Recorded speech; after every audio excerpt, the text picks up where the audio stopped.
ಇದು ಆಕಾಶವಾಣಿ ಮೈಸೂರು ಎಫ್ಎಂ 100.6.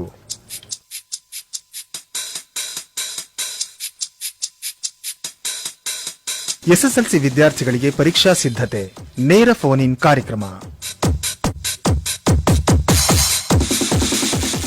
ಈ ಕಾರ್ಯಕ್ರಮದಲ್ಲಿ ಎಸ್ಎಸ್ಎಲ್ಸಿ ದ್ವಿತೀಯ ಭಾಷೆ ಇಂಗ್ಲಿಷ್ ಪತ್ರಿಕೆ ಈ ಕುರಿತಂತೆ ಕೇಳುಗರ ಪ್ರಶ್ನೆಗಳಿಗೆ ಉತ್ತರಿಸಲಿದ್ದಾರೆ ಇಂಗ್ಲಿಷ್ ಭಾಷಾ ಶಿಕ್ಷಕಿಯರಾದ ಎನ್ ಮಂಜುಳಾ ಮತ್ತು ಸಿ ಮರಿಯಾ ಸುಮಂಗಲ. ಕಾರ್ಯಕ್ರಮವನ್ನು ನಡೆಸಿಕೊಡುತ್ತಾರೆ ಬೇದ್ರೆ ಮಂಜುನಾಥ್. ಕೇಳಿ, ಎಸ್ಎಸ್ಎಲ್ಸಿ ವಿದ್ಯಾರ್ಥಿಗಳಿಗೆ ಪರೀಕ್ಷಾ ಸಿದ್ಧತೆ ನೇರ ಫೋನ್ ಇನ್ ಕಾರ್ಯಕ್ರಮ. ಕೇಳುಗರಿಗೆಲ್ಲ ನಮಸ್ಕಾರ. ಇವತ್ತಿನ ಎಸ್ಎಸ್ಎಲ್ಸಿ ಪರೀಕ್ಷಾ ಸಿದ್ಧತೆ ನೇರ ಫೋನ್ ಇನ್ ಕಾರ್ಯಕ್ರಮಕ್ಕೆ ಸುಸ್ವಾಗತ. ಒಂದು ಮಾಹಿತಿಯನ್ನ ಕೊಡ್ತಾ ಇದ್ದೇವೆ. ಈ ಎಸ್ಎಸ್ಎಲ್ಸಿ ನೇರ ಫೋನ್ ಇನ್ ಕಾರ್ಯಕ್ರಮಗಳು ಏನು ಮೈಸೂರು ಆಕಾಶವಾಣಿ ಕೇಂದ್ರದಿಂದ ಪ್ರಸಾರ ಆಗ್ತಾ ಇದ್ದಾವೆ, ಈ ಕಾರ್ಯಕ್ರಮಗಳು ಶನಿವಾರ ಸಂಜೆ 4 ಗಂಟೆಗೆ ಮತ್ತೆ ಭಾನುವಾರ ಸಂಜೆ 3:35ರಿಂದ 4:35ರವರೆಗೆ ಮರುಪ್ರಸಾರ ಆಗ್ತವೆ. ನೀವು ಈಗ ಪ್ರಶ್ನೆಗಳನ್ನ ಕೇಳ್ತೀರಿ. ನಮ್ಮ ಪ್ರಶ್ನೆಗಳಿಗೆ ಉತ್ತರ ಕೊಡ್ಲಿಕ್ಕಾಗಿ ನಮ್ಮ ಜೊತೆಗೆ ಇಬ್ರು ಶಿಕ್ಷಕಿಯರು ಬಂದಿದ್ದಾರೆ. ಇವರು ಮೈಸೂರಿನ ಪಡುವಾರಹಳ್ಳಿಯಲ್ಲಿರ್ತಕ್ಕಂಥ ಸರ್ಕಾರಿ ಪ್ರೌಢಶಾಲೆಯಲ್ಲಿ ಕೆಲಸ ಮಾಡ್ತಾ ಇರುವ ಎನ್ ಮಂಜುಳಾ ಅವರು, ಮತ್ತೊಬ್ರು ಯಲವಾಲದ ಕರ್ನಾಟಕ ಪಬ್ಲಿಕ್ ಸ್ಕೂಲ್ನಲ್ಲಿ ಇಂಗ್ಲಿಷ್ ಶಿಕ್ಷಕಿಯಾಗಿರುವ ಮರಿಯಾ ಸುಮಂಗಲ ಸಿ ಅವರು. ಮೇಡಮ್, ಇಬ್ಬರಿಗೂ ಸ್ವಾಗತ ನಮ್ಮ ಕಾರ್ಯಕ್ರಮಕ್ಕೆ. ನಮಸ್ಕಾರ ಸರ್. ಓಕೆ, ಇವತ್ತಿನ ಈ ಕಾರ್ಯಕ್ರಮದಲ್ಲಿ ವಿದ್ಯಾರ್ಥಿಗಳು ಪ್ರಶ್ನೆ ಕೇಳೋಕ್ಕಿಂತ ಮುಂಚೆ ಅವರಿಗೆ ಈ ಎಸ್ಎಸ್ಎಲ್ಸಿ ಇನ್ನೊಂದು ಸ್ವಲ್ಪ ದಿವಸ ಇದೆ. ದ್ವಿತೀಯ ಭಾಷೆ ಬಹಳ ಸರಳವಾದ, ಮತ್ತೆ ಈ ಬಾರಿ ದ್ವಿತೀಯ ಭಾಷೆಯಿಂದಾನೇ ಪರೀಕ್ಷೆ ಶುರು ಆಗ್ತಾ ಇರೋದ್ರಿಂದ ಬಹಳಷ್ಟು ಸಮಯ ಇದೆ ಪ್ರಿಪೇರ್ ಆಗ್ಲಿಕ್ಕೆ. ಅವರಿಗೆ 25ನೇ ತಾರೀಕು ಇಂಗ್ಲಿಷ್ ಭಾಷೆ ದ್ವಿತೀಯ ತಗೊಂಡಿದ್ರೆ ದ್ವಿತೀಯ ಭಾಷೆ ಇಂಗ್ಲಿಷ್ ಇರ್ತದೆ. ಇದು ಪ್ಯಾಟ್ರನ್ ಏನಾದ್ರು ಬದಲಾವಣೆ ಇದೆಯಾ ಮಂಜುಳಾ ಅವರೇ? ಸರ್, ಈ ಸಲ ಈಗ ಲಾಸ್ಟ್ ಟೈಮ್ ಒಂದ್ಸಲ ನಾವು ರೇಡಿಯೋ ಪ್ರೋಗ್ರಾಮ್ ಮಾಡಿದಾಗ ಏನ್ ಕ್ವೆಶ್ಚನ್ ಪೇಪರ್ ಪ್ಯಾಟರ್ನ್ ಇತ್ತು ಅದೇ ಕ್ವೆಶ್ಚನ್ ಪೇಪರ್ ಪ್ಯಾಟರ್ನ್ ಇನ್ನೊಮ್ಮೆ ಹೇಳ್ಬಿಡಿ, ಯಾರಿಗೂ ನೆನಪಿರುತ್ತೆ ಅಂತ ಏನಿಲ್ವಲ್ಲ. ಖಂಡಿತ ಸರ್, ಖಂಡಿತ. ಸರ್, ನಾನು ಕ್ವೆಶ್ಚನ್ ಪೇಪರ್ ಪ್ಯಾಟರ್ನ್ ಹೇಳೋದಕ್ಕಿಂತ ಮುಂಚೆ 1 ಮಾರ್ಕ್ 2 ಮಾರ್ಕ್ ಮತ್ತೆ 3 ಮಾರ್ಕ್ಸ್ ಕ್ವೆಶ್ಚನ್ಸ್ ಎಷ್ಟು ಕ್ವೆಶ್ಚನ್ಸ್ ಬರುತ್ತೆ ಅಂತ ಮೊದಲು ಹೇಳ್ಬಿಡ್ತೀನಿ, ಅದು ಕ್ಲಿಯರ್ ಮಾಡ್ತೀನಿ. 1 ಮಾರ್ಕ್ ಕ್ವೆಶ್ಚನ್ 16 ಕ್ವೆಶ್ಚನ್ಸ್ ಇರುತ್ತೆ, it's for 16 marks. 2 marks question 8 questions ಇರುತ್ತೆ, 16 ಮಾರ್ಕ್ಸ್. 3 ಮಾರ್ಕ್ಸ್ ಕ್ವೆಶ್ಚನ್ 9 ಕ್ವೆಶ್ಚನ್ಸ್ ಇರುತ್ತೆ, 27 ಮಾರ್ಕ್ಸ್ಗೆ. 4 ಮಾರ್ಕ್ಸ್ ಕ್ವೆಶ್ಚನ್ 4 ಕ್ವೆಶ್ಚನ್ಸ್ ಇರುತ್ತೆ, 16 ಮಾರ್ಕ್ಸ್ಗೆ. 5 ಮಾರ್ಕ್ಸ್ ಕ್ವೆಶ್ಚನ್ 1 ಕ್ವೆಶ್ಚನ್ ಇರುತ್ತೆ, 5 ಮಾರ್ಕ್ಸ್ಗೆ. So totally there will be 38 questions for 80 marks. So 80 ಅಂಕಗಳಿಗೆ ಪ್ರಶ್ನೆ ಪತ್ರಿಕೆ ಇರುತ್ತೆ, 20 ಅಂಕ ಇಂಟರ್ನಲ್ಸ್ ಈಗಾಗಲೇ ಅದು ಬೇರೆನೆ ಇದೆ, ಸಿದ್ಧ ಆಗಿರುತ್ತೆ. ಈ 5 ಅಂಕದ್ದು ಅಂತ ಹೇಳೋದಲ್ಲ, ಒಂದೇ ಪ್ರಶ್ನೆ ಯಾವ್ದು? ಅದು ಲೆಟರ್ ರೈಟಿಂಗ್ ಸರ್. ಇದು ಈ ಸಲ ಇಂಟ್ರೊಡ್ಯೂಸ್ ಮಾಡಿದ್ದು. 5 ಆಕ್ಚುಲಿ ಲೆಟರ್ ರೈಟಿಂಗ್ ಇರ್ತಿತ್ತು, ಅದು 4 ಮಾರ್ಕ್ಸ್ ಇರ್ತಿತ್ತು. ಈ ಸಲ ಅದನ್ನ 5 ಮಾರ್ಕ್ಸ್ ಇಟ್ಟಿದ್ದಾರೆ. ಏನು ಸ್ಪೆಷಲ್ ಅದ್ರ ಬಗ್ಗೆ ಮರಿಯಾ ಸುಮಂಗಲ ಅವರು ಹೇಳ್ಬೋದಾ? ಸ್ಪೆಷಲ್ ಅಂತ ಏನಿಲ್ಲ. ಲೆಟರ್ ರೈಟಿಂಗ್ ಹಿಂದೆ ಕೂಡ ನಾವು ಈ ಒಂದು ಟೆಕ್ಸ್ಟ್ ಬುಕ್ ಬರೋಕ್ಕಿಂತ ಮುಂಚೆ ಟೆಕ್ಸ್ಟ್ ಬುಕ್ ಅಲ್ಲೂ ಕೂಡ ಲೆಟರ್ ರೈಟಿಂಗ್ ನ 5 ಅಂಕಗಳಿಗೆ ಕೂಡ ಇಟ್ಟಿದ್ದೀವಿ. ಈಗ ಅದೇ ಮರುಕಳಿಸಿದೆ. This question paper pattern is a mixture of old question paper pattern and new question paper. ಇದನ್ನು ಹೇಗೆ ನೀವು ಗ್ರೇಡ್ ಮಾಡ್ತೀರಿ, ಎಷ್ಟು ಅಂಕಕ್ಕೆ ಅಂತ ಡಿವೈಡ್ ಮಾಡ್ತೀರಿ? ಈಗ ನಾವು ವ್ಯಾಲ್ಯೂಯೇಷನ್ ಸ್ಕೀಮ್ ಆಫ್ ಇವ್ಯಾಲ್ಯೂಯೇಷನ್ ಅಲ್ಲಿ ಕೊಟ್ಟಿರ್ತೀವಿ. ವ್ಯಾಲ್ಯೂಯೇಷನ್ ಸ್ಕೀಮ್ ಅಲ್ಲಿ ಏನಂತ ಹೇಳಿದ್ರೆ, ಫ್ರಮ್ ಅಡ್ರೆಸ್ ಗೆ ಟು ಅಡ್ರೆಸ್ ಗೆ 1 ಅಂಕಗಳು, ಹೌದು ಸಲ್ಯೂಟೇಷನ್ ಎಷ್ಟಿರುತ್ತೆ, ಬಾಡಿ ಆಫ್ ದ ಲೆಟರ್, ಸಬ್ಜೆಕ್ಟ್ಗೆ, ಹಾಗೆ ಅದನ್ನ ಕ್ಲೋಸಿಂಗ್ ಮಾಡೋದಕ್ಕೆ, ಈ ರೀತಿ ಬೇರೆ ಬೇರೆ ನಾವು ಸ್ಟೆಪ್ ವೈಸ್ ಇದಕ್ಕೆ ಲೆಟರ್ ರೈಟಿಂಗ್ ಅಲ್ಲಿ ಮಾತ್ರ ನಾವು ಈ ರೀತಿಯಾದಂತ ಒಂದು ಪ್ಯಾಟರ್ನ್ ಅನ್ನ ಫಾಲೋ ಮಾಡ್ತೀವಿ ವ್ಯಾಲ್ಯೂ ಮಾಡುವಾಗ. ಬಹುಶಃ ನಾವು ಲೆಟರ್ ರೈಟಿಂಗ್ ಅಲ್ಲಿ 6 ಅಂಗಗಳನ್ನು ತಗೊಳ್ತೀವಿ. From to, salutation, body of the letter, complimentary close, ಆಮೇಲೆ ಸಿಗ್ನೇಚರ್ ಅನ್ನೋ ಅಷ್ಟಕ್ಕೆ ಅರ್ಧ ಅಂಕ 3 ಅಂಕ ಆಯ್ತು. ಇನ್ 2 ಅಂಕ ಅವ್ರು ಏನ್ ಬಾಡಿ ಆಫ್ ದ ಲೆಟರ್ ಬರೀತಾರೆ ಅದಕ್ಕೆ ನಿಗದಿ ಆಗುತ್ತೆ ಅಂತ ಅನ್ಕೋತೇನೆ. ಓಕೆ, ಇನ್ನ 4 ಅಂಕಗಳಿಗೆ ನಿಗದಿಯಾಗಿದೆ 4 ಪ್ರಶ್ನೆ ಅಂತ ಹೇಳಿದ್ರು ಮಂಜುಳಾ ಅವರು. ಯಾವುದಕ್ಕೆ ಇದೆ ಅದು? ಪ್ರೋಸು, ಪೊಯೆಟ್ರಿ, ಡ್ರಾಮಾ, ಅಥವಾ ನಿಮ್ಮ ನಾನ್ ಡೀಟೈಲ್ಡ್ ಅಥವಾ ಇನ್ನೊಂದು ಏನು ಪೂರಕ ಪಠ್ಯ ಇದೆ ಅಲ್ಲಿಯೋ, ಅಥವಾ ಗ್ರಾಮರ್? ಸರ್, ಈ ಲಾಂಗ್ ಆನ್ಸರ್ ಕ್ವೆಶ್ಚನ್ಸ್ ಬಂದು 4 ಮಾರ್ಕ್ಸ್ ಕ್ವೆಶ್ಚನ್ಸ್ ಇರುತ್ತೆ. ಅದು ಮೊದಲನೇದು ಕ್ವೆಶ್ಚನ್ ನಂಬರ್ 34 ಇಂದ ಸ್ಟಾರ್ಟ್ ಆಗುತ್ತೆ ಸರ್. ಅದು 4 ಮಾರ್ಕ್ಸ್ ಕ್ವೆಶ್ಚನ್ಸ್. ಅದರಲ್ಲಿ ಮೊದಲನೇದು question number 34 is coat from memory.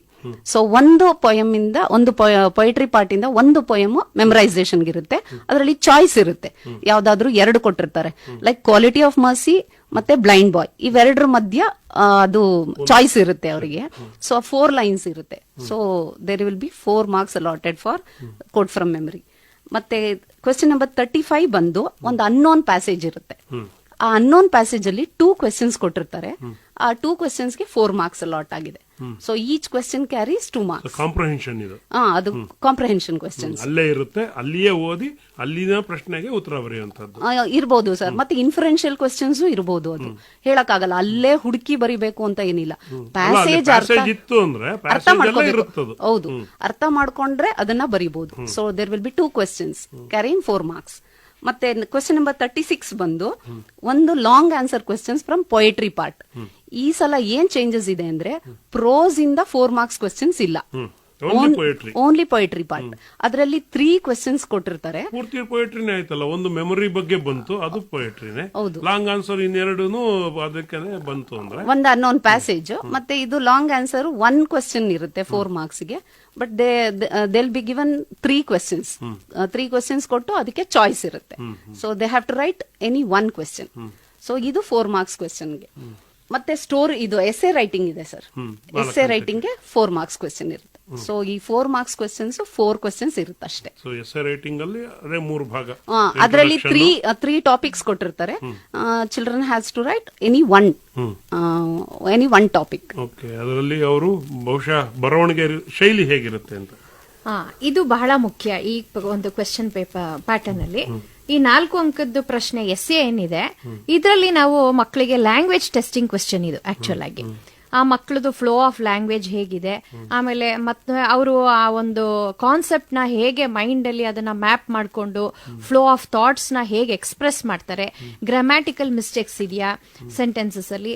ಹಾಗೆ ನೋಡಿ, ಇವಾಗ ಎಕ್ಸಾಂಪಲ್ ಹೇಳ್ಬೇಕಾದ್ರೆ ಏನಾದ್ರೂ ಒಂದು ಪೊಲ್ಯೂಷನ್ ಬಗ್ಗೆ ತಗೊಂಡ್ರೆ ಸಪೋಸ್ ಹೇಳೋದು, ಈಗ ಪೊಲ್ಯೂಷನ್ ಅಂದ್ರೆ ಏನು ಅಂತ ಮೊದಲು ಬರಿಬೇಕು, ಪೊಲ್ಯೂಷನ್ ಅಂದ್ರೆ ಏನು ಅಂತ ಕೊನೆಯಲ್ಲಿ ಬರೆಯಕ್ಕಾಗಲ್ಲ ಅಲ್ವಾ. ಹಾಗೆ ಸಿಂಕ್ರನೈಸೇಷನ್ ಹೇಗೆ, ಹೌದು, ಇದು ಬಹಳ ಇಂಪಾರ್ಟೆಂಟ್. ಇಲ್ಲಿ ನಾವು ಮಗು ಹೇಗೆ ಲ್ಯಾಂಗ್ವೇಜ್ ಅನ್ನ ಗಳಿಸ್ಕೊಂಡಿದೆ, ಆ ಒಂದು ಪ್ರೊಫಿಷಿಯನ್ಸಿಯನ್ನ ಟೆಸ್ಟ್ ಮಾಡ್ತಕ್ಕಂಥ ಏಕೈಕ ಕ್ವಶನ್ ಇದೊಂದೇ. ಮಕ್ಕಳು ಎಕ್ಸ್ಪರ್ಟೀಸ್ ಇದೆ ಅನ್ನೋದಕ್ಕಿಂತ 4 ಸೆಂಟೆನ್ಸ್ ಬರೀಲಿ. ಅದು ನಾನು ಪೊಲ್ಯೂಷನ್ ಅಂದಾಗ pollution is the biggest problem ಅಂತ ಸೆಂಟೆನ್ಸ್ ಬರೆದ್ರು ಖಂಡಿತ ಸರ್.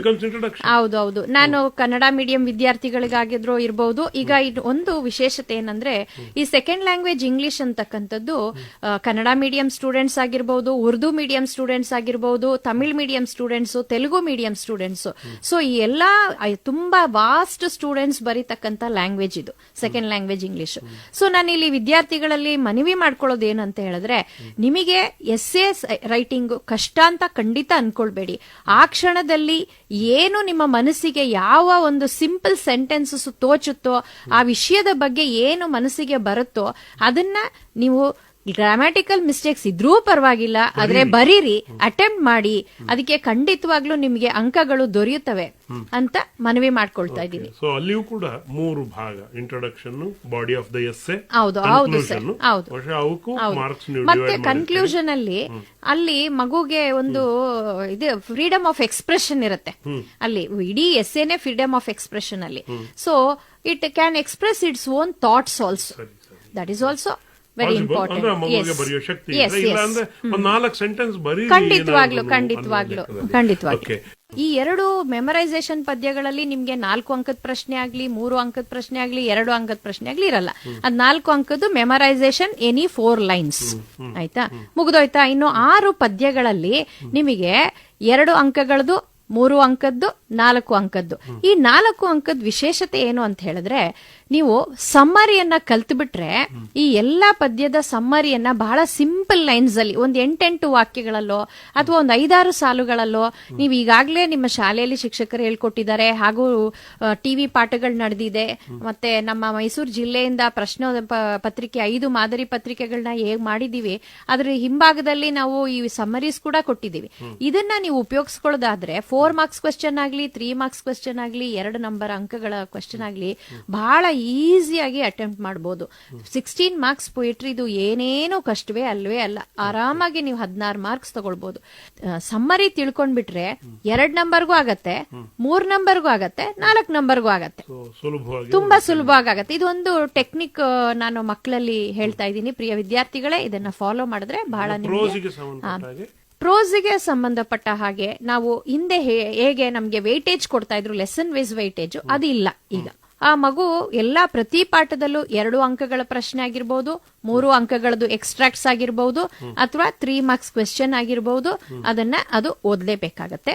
ಸೊ ಇದೇ ಪಾಠದಿಂದ 2 ಅಂಕಗಳ ಪ್ರಶ್ನೆ ಬರ್ತವೆ, ಇದೇ ಪಾಠದಿಂದ 3 ಅಂಕದ ಪ್ರಶ್ನೆ ಬರುತ್ತೆ ಅಂತ ಏನು ಹೇಳಕ್ ಆಗೋದಿಲ್ಲ.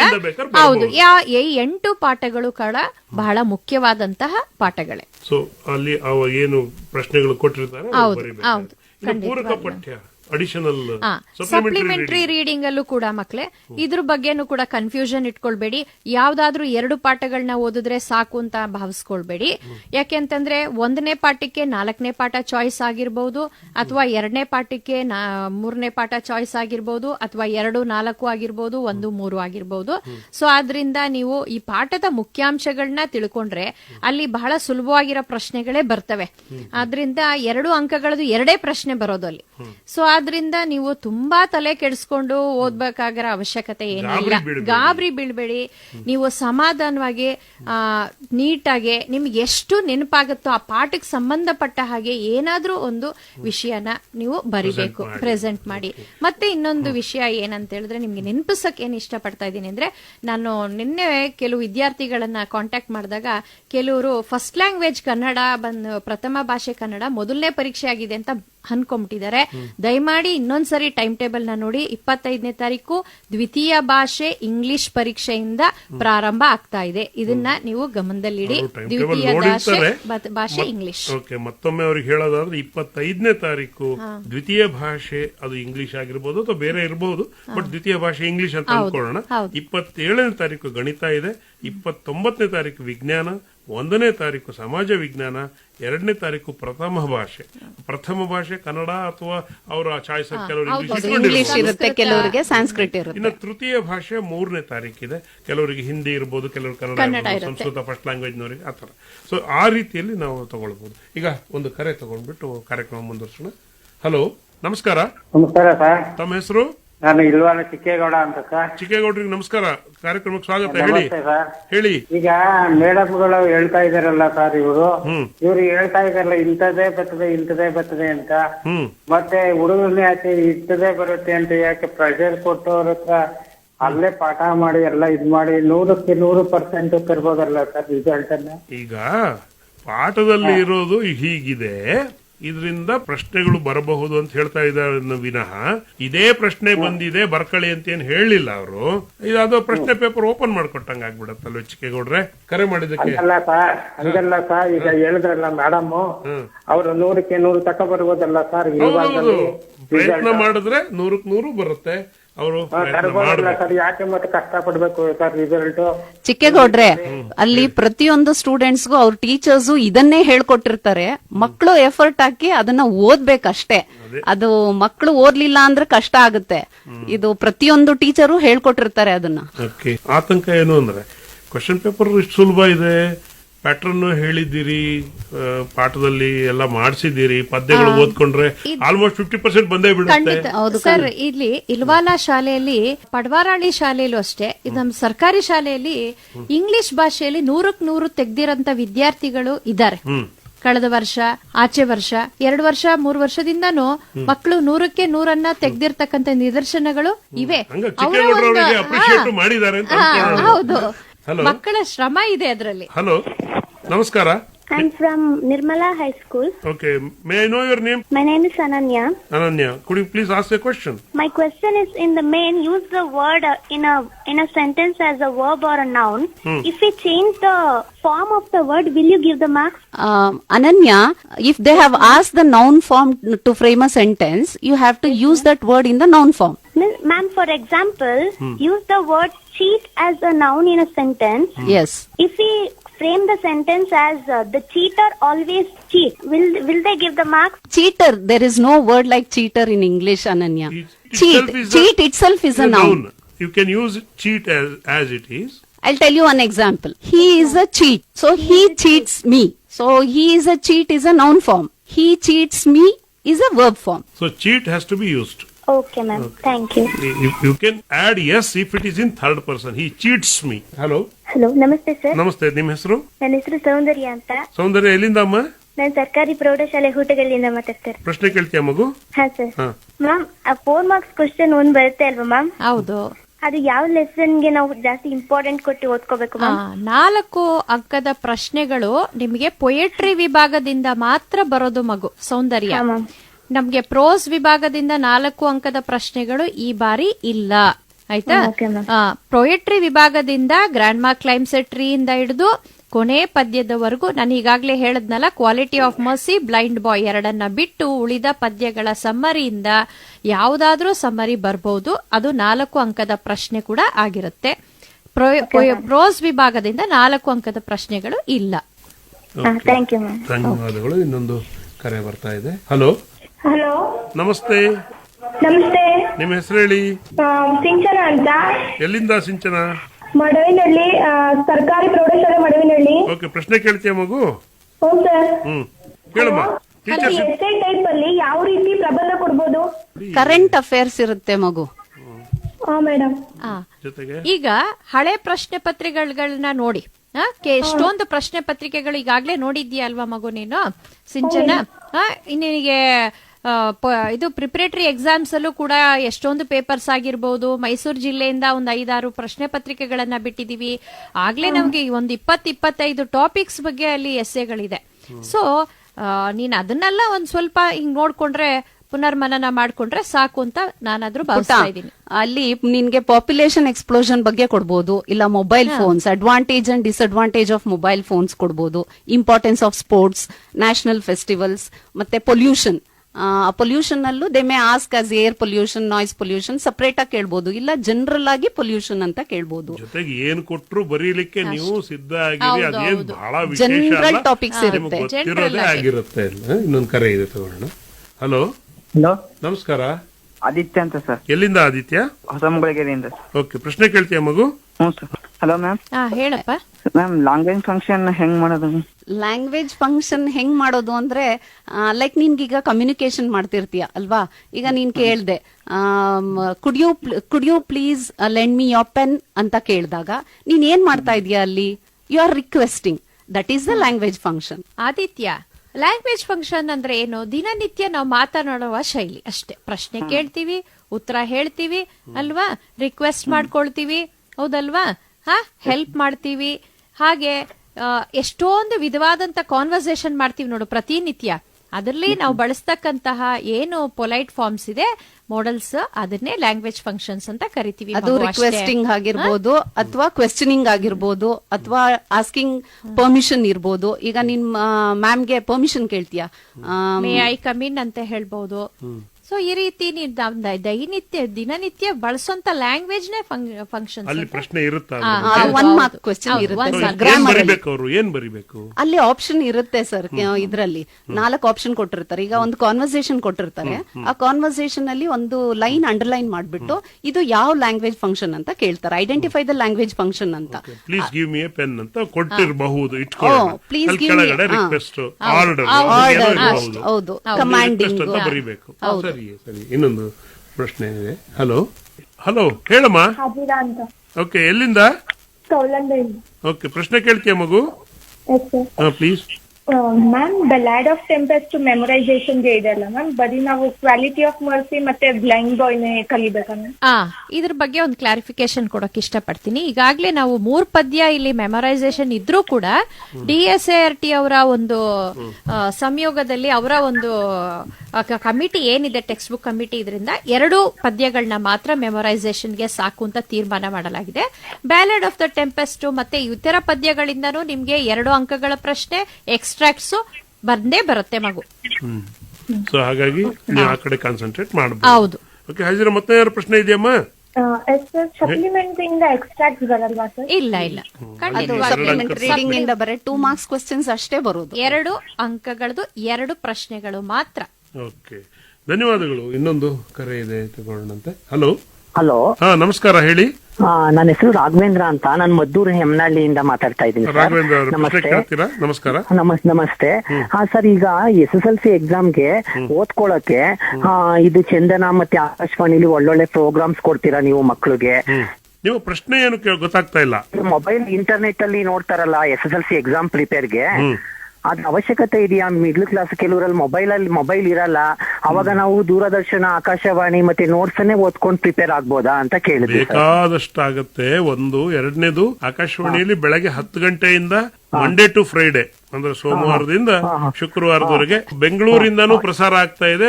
ಅದು 23ನೇ ತಾರೀಕುವರೆಗೂ ಕೂಡ ಅದು ಬರುತ್ತೆ. ನೀವು ಅದನ್ನ ಪ್ರತಿದಿನ ಕೇಳಬಹುದು.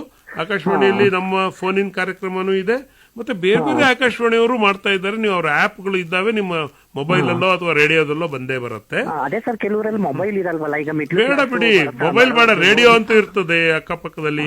ರಾಘವೇಂದ್ರ ಅವರೇ, ನೋಡಿ, ನಾವು ಇಷ್ಟೆಲ್ಲ ಟಿವಿನಲ್ಲಿ ಪಾಠಗಳನ್ನ ಪ್ರಸಾರ ಮಾಡ್ತಾ ಇರೋ ಉದ್ದೇಶನೇ ಇದೇ ಆಗಿದೆ. ನಾವು ಶಿಕ್ಷಕರೇ ಮಾಡ್ತಾ ಇರೋದು ಅದನ್ನ. ಯಾಕೆ ಅಂತ ಹೇಳಿದ್ರೆ ಮೊಬೈಲ್ ಮಕ್ಕಳಿಗೆ ಅವೈಲಬಿಲಿಟಿ ಇರೋದಿಲ್ಲ. ನಮ್ಗೆ ಗೊತ್ತು ಗ್ರಾಮೀಣ ಪ್ರದೇಶದಲ್ಲಿ ಏನೇನೆಲ್ಲ ಸಮಸ್ಯೆಗಳಿದೆ ಅಂತ ಗೊತ್ತು ನಮಗೆ. ಆದ್ರಿಂದ ಮೊಬೈಲ್ ಮಕ್ಕಳು ಹೆಚ್ಚು ಯೂಸ್ ಮಾಡೋ ಅವಶ್ಯಕತೆನೂ ಇಲ್ಲ. ನಾವು ಟಿವಿ ಮತ್ತೆ ಆಕಾಶವಾಣಿಯಿಂದ ಪ್ರಸಾರ ಮಾಡ್ತಾ ಇರೋ ಉದ್ದೇಶನೇ ಇದು.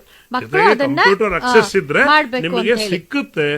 ಅನೇಕ ಲೆಸನ್ಸ್ ಏನ್ ಇಲ್ಲಿ ಪಾಠ ಮಾಡಿದ್ದಾರೆ ಅದೆಲ್ಲವೂ ಯೂಟ್ಯೂಬ್ ಅಲ್ಲೂ ಕೂಡ ಹಾಕಿದ್ದಾರೆ. ಧನ್ಯವಾದಗಳು. ಇನ್ನೊಂದು ಕರೆ ಇದೆ. ಹಲೋ ಸರ್, ನಮಸ್ತೆ. ನನ್ನ ಹೆಸರು ಗುರುಪ್ರಸಾದ್ ಅಂತ. ಎಲ್ಲಿಂದ ಗುರುಪ್ರಸಾದ್ ಅವರು? ಟಿ ನರಸೀಪುರ ತಾಲೂಕಿಂದ ಸರ್, ಮೈಸೂರು ಡಿಸ್ಟ್ರಿಕ್ಟ್. ಓಕೆ, ಪ್ರಶ್ನೆ ಕೇಳ್ತೀರಾ? ಹಾ ಸರ್, ಕೇಳ್ತೀನಿ. Please. My question is related to the main give one word for the following. Give one word for the following ಅಲ್ಲಿ ಸ್ವಲ್ಪ ಕ್ವಶನ್ ಪೇಪರ್ಸ್ ನ ರೆಫರ್ ಮಾಡೋದು ಒಳ್ಳೇದಾ ಅಥವಾ ಎಲ್ಲಾ ಮೀನಿಂಗ್ಸ್ ನ ಓದ್ಬೇಕಾಗುತ್ತಾ ಮೇಡಮ್? ಟೆಕ್ಸ್ಟ್ ಅಲ್ಲಿ ನಿಮ್ಮ ಗ್ಲಾಸರಿ ಕೊಟ್ಟಿರ್ತಾರೆ ನೋಡಿ ಕೆಳಗಡೆ, ಅದನ್ನ ಆದಷ್ಟು ನೋಡಿ. ನಿಮ್ಮ ಟೆಕ್ಸ್ಟ್ ಬುಕ್ ಅಲ್ಲಿ ಕೆಳಗಡೆ ಗ್ಲಾಸರಿಯಲ್ಲಿ ಕೊಟ್ಟಿರ್ತಾರಲ್ಲ, ಅದನ್ನ ನೀವು ಒಂದು ಲಿಸ್ಟ್ ಔಟ್ ಮಾಡ್ಕೊಳ್ಳಿ. ಯಾವ್ದೆಲ್ಲ ಗ್ಲಾಸರಿ ಇದೆ ಅಂತ ಅದ್ ಲಿಸ್ಟ್ ಔಟ್ ಮಾಡ್ಕೊಂಡು ಅದನ್ನ ನೀವು ಓದಿದ್ರೆ ಅದ್ರಲ್ಲೇ ಬರುತ್ತೆ. ಅದ್ ಬಿಟ್ಟು ಇನ್ನೇನು ಕೊಡಲ್ಲ. ಔಟ್ ಆಫ್ ಟೆಕ್ಸ್ಟ್ ಯಾವ್ದು ಕೊಡಲ್ಲ ಒನ್ ವರ್ಡ್ ಸಬ್ಸ್ಟಿಟ್ಯೂಷನ್ಗೆ. ಅದು ಸುಲಭನೂ ಇರುತ್ತೆ, ಒಂದ್ಸರಿ ಓದ್ತಿದ್ದಂಗೆ ಜನರಲ್ ಆಗಿ ಗೊತ್ತಾಗತ್ತದು. ಓಕೆ, ಧನ್ಯವಾದಗಳು. ಇನ್ನೊಂದು ಕರೆ ಇದೆ. ಹಲೋ ಹಲೋ, ನಮಸ್ಕಾರ. ನಾನ್ ಮಂಡ್ಯದಿಂದ ಶ್ರೀರಕ್ಷಾ ಅಂತ. ಶ್ರೀರಕ್ಷಾ, ಪ್ರಶ್ನೆ ಕೇಳ್ತೀಯ ಮಗು? ಒನ್ ವರ್ಡ್ ಕ್ವಶನ್ ಆನ್ಸರ್ ಅಲ್ಲಿ ಇದು ಪಾಠದಿಂದನಾದ್ರೂ ಬರ್ಬೋದು ಅಥವಾ ಪದ್ಯದಿಂದನಾದ್ರೂ ಬರ್ಬೋದಾ? ಹೌದು ಹೌದು, ಒನ್ ವರ್ಡ್ ಸಬ್ಸ್ಟಿಟ್ಯೂಷನ್ ಅಲ್ವಾ ಮಗು ಕೇಳ್ತಾ ಇರೋದು? ಹಾ, ma'am. ಗಿವ್ ಒನ್ ವರ್ಡ್ ಅಲ್ವಾ? ಹೌದು. ಪಾಠದಿಂದ ಪ್ರೋಸ್ ಇಂದಾದ್ರೂ ಕೇಳ್ತಾರೆ, ಪದ್ಯದಿಂದಾದ್ರೂ ಕೇಳ್ಬಹುದು. ಓಕೆ. ಓಕೆ, ಧನ್ಯವಾದಗಳು. ಇನ್ನೊಂದು ಕರೆ ಇದೆ. ಹಲೋ ಹಲೋ, ನಮಸ್ತೆ ಸರ್. ನಿಮ್ಮ ಹೆಸರು ಹೇಳಿ? ಸರ್, ನನ್ನ ಹೆಸರು ಸೃಷ್ಟಿ ಅಂತ. ಎಲ್ಲಿಂದ? ಹಾಸನಿಂದ. ಪ್ರಶ್ನೆ ಕೇಳ್ತೀಯ ಮಗು? Yes sir. ಸರ್, ಅದು ಮಿಸ್, ಅದು ನಾವು 2 marks 3 marks 4 marks question answers ಬರೀತೀವಲ್ಲ ಮ್ಯಾಮ್, ಅದು ಆನ್ಸರ್ಸ್ ನ ಪ್ಯಾರಾಗ್ರಾಫ್ ಅಲ್ಲಿ ಬರ್ದ್ರೆ ಸೂಕ್ತನಾ ಇಲ್ಲ ಪಾಯಿಂಟ್ ವೈಸ್ ಬರ್ದ್ರೆ ಒಳ್ಳೇದಾ ಅಂತ? ಇದು ಒಂದು ಒಳ್ಳೆ ಪ್ರಶ್ನೆ ಸರ್. ಇದು ಬಹಳ ಉಪಯೋಗ ಆಗಂತ ಪ್ರಶ್ನೆ ಇದು. ಈಗ ಲ್ಯಾಂಗ್ವೇಜ್ ಹೋಲ್ಡ್ ಯಾವ ಮಗುಗಿರುತ್ತೆ, you can express in paragraphs, no problem. ಈಗ ನನಗೆ ಇಂಗ್ಲಿಷ್ ತುಂಬಾ ಕಷ್ಟ, ನನಗೆ ಬರೆಯೋಕ್ಕಾಗಲ್ಲ ಪ್ಯಾರಾಗ್ರಾಫ್ ಅಂತ ಹೇಳೋಂತ ವಿದ್ಯಾರ್ಥಿಗಳಿಗೆ ಖಂಡಿತವಾಗ್ಲೂ ನೀವು ಆ ಪ್ರಶ್ನೆಗೆ ಏನ್ ಅವಶ್ಯಕತೆ ಇದೆ, 2 ಅಂಕಗಳ ಪ್ರಶ್ನೆಗೆ 2 ಪಾಯಿಂಟ್ ಮಾತ್ರ ಸಾಕು. ಅಷ್ಟೇ ನಾವು ಎಕ್ಸ್ಪೆಕ್ಟ್ ಮಾಡೋದು. ಅಥವಾ ಇನ್ನು ಒಂದು 3 ನಂಬರ್ ಪ್ರಶ್ನೆಗೆ ಒಂದು 6 ಅಂಶಗಳು ಮಾತ್ರ ಸಾಕು, 5 ರಿಂದ 6 ಅಂಶಗಳು. ಈಗ ಇನ್ನೊಂದು ಡೌಟ್, ನೀವು ತುಂಬಾ ಒಳ್ಳೆ ಪ್ರಶ್ನೆ ಸರ್ ಇದು. ಯಾಕೆ ಅಂತ ಹೇಳಿದ್ರೆ ನೋಡಿ, ಈಗ ಲ್ಯಾಂಗ್ವೇಜ್ ಬರುತ್ತೆ ಅಂತ ಹೇಳ್ಬಿಟ್ಟು ಕೆಲವು ಪ್ರಶ್ನೆಗಳಿಗೆ ಏನ್ ಉತ್ತರ ಇರುತ್ತೆ ಅದನ್ನ ಬಿಟ್ಟು ಇಡೀ ಪಾಠದ ಸಮ್ಮರಿನೋ ಸ್ಟೋರಿನೋ ಏನೋ ಬರ್ದಿರ್ತಾರೆ. ಆಗ ನಾವು ಅದಕ್ಕೆ ಅಂಕ ಎಕ್ಸ್ಪೆಕ್ಟ್ ಮಾಡೋ ಹಾಗೆ ಇಲ್ಲ ಮಗು. ನಾವು what the question demands, we expect only that answer. ಅಷ್ಟನ್ ಮಾತ್ರ ಬರೀರಿ, ನೀವು ಪುಟಗಟ್ಲೆ ಬರೆಯೋ ಅವಶ್ಯಕತೆನೇ ಇಲ್ಲ. ಅಲ್ಲಿ ಕೇಳಿರುವ ಅಂದ್ರೆ ಅಂಶ ಏನು? ಕೆಲವೊಂದ್ಸಲ ಇವ್ಯಾಲ್ಯೂಯೇಷನ್ ಮಾಡುವಾಗ ನಾವು ನೋಡ್ತೀವಿ, ಈ ತುಂಬಾ ಬರ್ದಿರ್ತಾರೆ. 2 ಮಾರ್ಕ್ಸ್ ಕ್ವೆಶ್ಚನ್ ಗೆ ಏನಾಗುತ್ತೆ ಅಂದ್ರೆ ಮಕ್ಕಳು ಪಾಪ ಒಂದು ಹಾಫ್ ಪೇಜ್ ಅಷ್ಟು ಆನ್ಸರ್ ಬರ್ದಿರ್ತಾರೆ. ಅದ್ರ ಅವಶ್ಯಕತೆ ಸಾಕು. 2 ಪಾಯಿಂಟ್ ಸಾಕು. ನಾವ್ ಇದನ್ನ ಈ ಸರಿ ಸ್ಪೆಸಿಫಿಕ್ ಟಿವಿ ಪಾಠ ಮಾಡಿದಾಗ ನಾನು ಇದ್ರ ಬಗ್ಗೆ ಹೇಳಿದ್ದೀನಿ ಮಕ್ಕಳಿಗೆ. ಆನ್ಸರ್ಸ್ ಯಾವ ರೀತಿ ಬರಿಬೇಕು ಅದು ಬಹಳ ಇಂಪಾರ್ಟೆಂಟ್. ಆನ್ಸರ್ ಬರೆಯೋ ರೀತಿ ಇದೆಯಲ್ಲ, ಅದು ತುಂಬಾ ತುಂಬಾ ಮುಖ್ಯವಾದಂತದ್ದು. ಇನ್ನು ಇವರು ಬರೆಯುವಾಗ ಒಂದು ಗ್ರಾಮರಿಗೆಲ್ಲ ಅಂಕಗಳನ್ನು ಕಟ್ ಮಾಡ್ತಾರೆ ಅಂತ ಹೇಳಿ ಒಂದು ಅಂಶ ಬರುತ್ತೆ. 100 ಅಂಕಗಳನ್ನ ಸ್ಕೋರ್ ಮಾಡೋ ಮಕ್ಕಳು ಏನ್ ಮಾಡಿದ್ದಾರೆ, ಎಲ್ಲೋ ಒಂದು ಕಾಮೋ, ಫುಲ್ ಸ್ಟಾಪ್ ಅಥವಾ ಒಂದು ಸ್ಪೆಲ್ಲಿಂಗ್ ಮಿಸ್ಟೇಕ್ ಆಗಿರಬಹುದು. 90 and above ಇರೋರ್ದು ಪ್ರಾಬ್ಲಮ್ ಇದು. ಇಲ್ಲ ಸರ್, ಖಂಡಿತವಾಗ್ಲೂ ಇಲ್ಲ.